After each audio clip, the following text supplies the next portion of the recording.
Bismillahirrahmanirrahim. Assalamualaikum warahmatullahi wabarakatuh. Hai semuanya, kembali lagi bersama saya Rudianto. Kali ini saya akan sedikit menyampaikan materi mengenai akad mudharabah, yang mana dengan mata kuliah akuntansi syariah dan dengan dosen pengampu Bapak Wirmi Eka Putra, SEMSI. Baik, pada kesempatan kali ini saya akan sedikit menyampaikan mengenai yang pertama itu pengertian mudharabah, yang kedua jenis mudharabah, dan yang ketiga itu prinsip pembagian hasil usaha. Kita memasuki materi yang pertama mengenai pengertian mudharabah, yang mana mudharabah adalah bentuk kerjasama antara dua atau lebih pihak di mana pemilik modal atau yang biasa kita sebut sahibul mal mempercayakan sejumlah modal kepada pengelola atau bisa kita sebut mudharib dengan suatu perjanjian di awal. Bentuk ini menegaskan kerjasama dengan kontribusi 100% modal dari pemilik modal dan keahlian dari pengelola. Untuk slide yang kedua itu mengenai jenis-jenis akad mudharabah, di mana akad mudharabah ini dibagi menjadi dua jika dilihat dari segi transaksinya.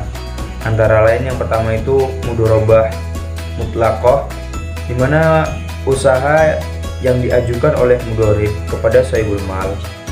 Dalam akad ini, pemberian modal tidak menentukan jenis usaha apa yang akan dilakukan dan hanya memberikan modal usaha saja.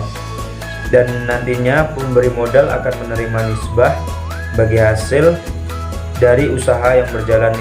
Jenis akad yang kedua itu mengenai mudharabah muqayyadah, di mana usaha ini ditentukan oleh pemberi modal ke sahibul mal, sedangkan pihak yang menerima pembiayaan atau mudharib hanya sebagai pengelola yang menjalankan usaha tersebut.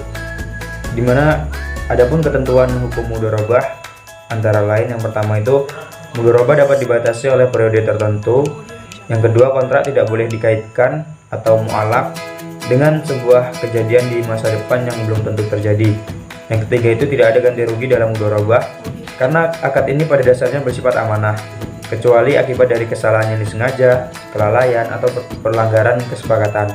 Dan yang terakhir itu jika salah satu pihak tidak memenuhi kewajibannya atau terjadi perselisihan di antara kedua belah pihak, maka penyelesaiannya dilakukan melalui badan arbitrasi syariah jika tidak terselesaikan melalui musyawarah.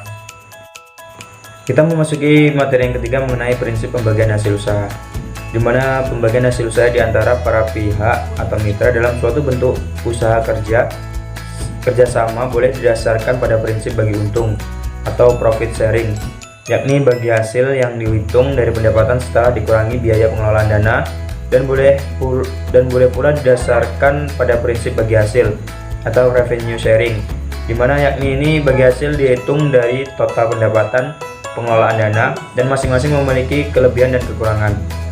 Kedua prinsip tersebut pada dasarnya dapat digunakan untuk keperluan distribusi hasil usaha dalam lembaga keuangan syariah, sebagaimana fatwa Dewan Syariah Nasional MUI itu sebagai berikut. Yang pertama itu mengenai metode bagi hasil, di mana di dalam metode bagi hasil ini terdapat dua sistem. Yang pertama bagi untung atau profit sharing, yang artinya itu bagi hasil yang dihitung dari pendapatan setelah dikurangi biaya pengelolaan dana. Pola ini digunakan untuk keperluan distribusi hasil usaha. Secara sederhana, bahwa yang dibagi hasilkan adalah laba dari sebuah usaha atau proyek. Misalnya